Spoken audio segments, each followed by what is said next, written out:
Compare the fern with the bamboo. The fern, you plant the seed and it's grown up. In a few weeks, the fern is out there. And the bamboo, you plant the seed. You keep on watering it, watering it, watering it. For first year, you see nothing on the surface has come out. The second year, again nothing has come out.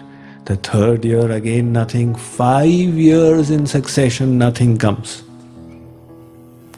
And then all of a sudden, the bamboo starts shooting out. And within 6 months, it has shot 100 feet. So what was it doing for those 5 years? You'd say it was doing nothing. It was deepening its roots.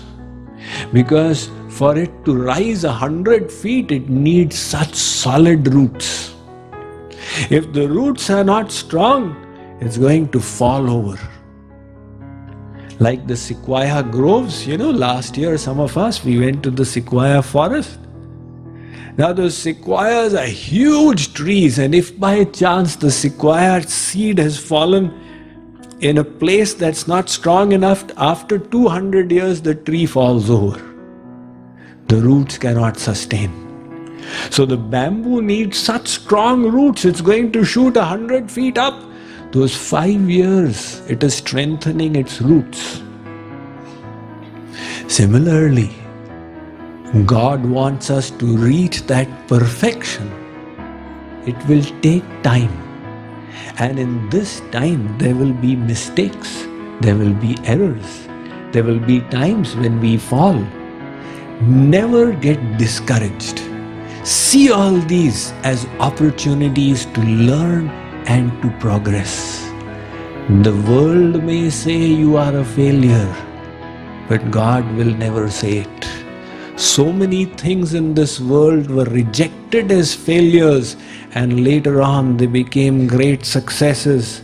We have all heard of Walt Disney. He was such a failure that he was making some cartoons for some church. And the only place he had to stay was a rat-infested place. That is where he got the idea of the rat cartoon. We've heard of the author of Gone with the Wind. When he presented his manuscript to the publisher wrote on it rejected. And that became one of the biggest successful novels in history. We've heard when Alexander Graham Bell, he made his telephone. He presented it to an investor. That person said, "Take this toy off my table. I am not interested." We've heard when Wilbur and Orville Smith, they were trying to create their aeroplane.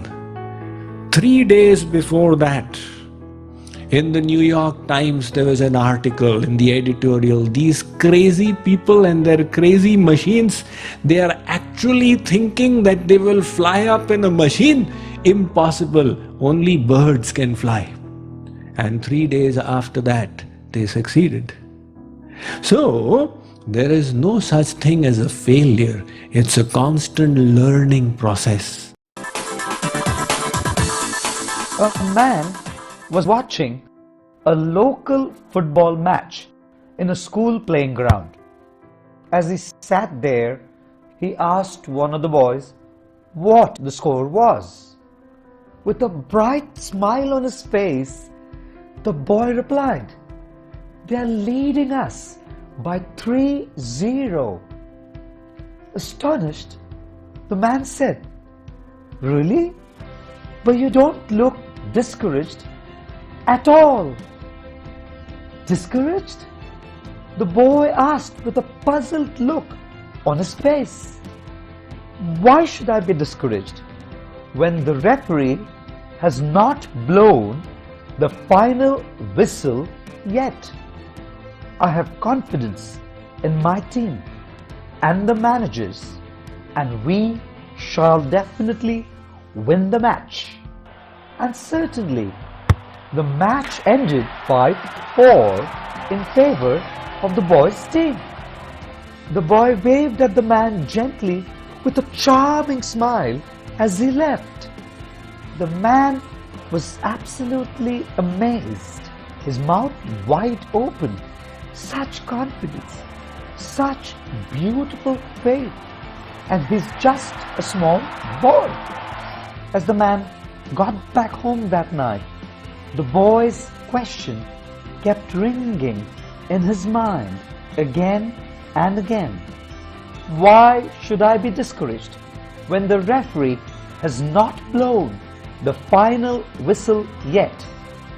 Ladies and gentlemen, life is exactly like a game. Why should we be discouraged when we have the support of meaningful friends and family?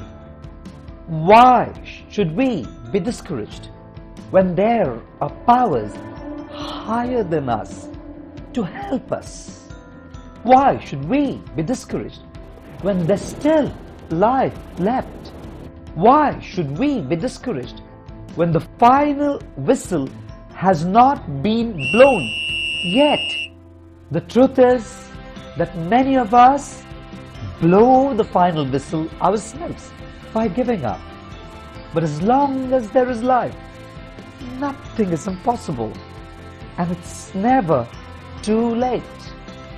Next time you feel discouraged, just remember that the final whistle is not blown yet, and you can still give your best. Never give up, and you will soon reach there.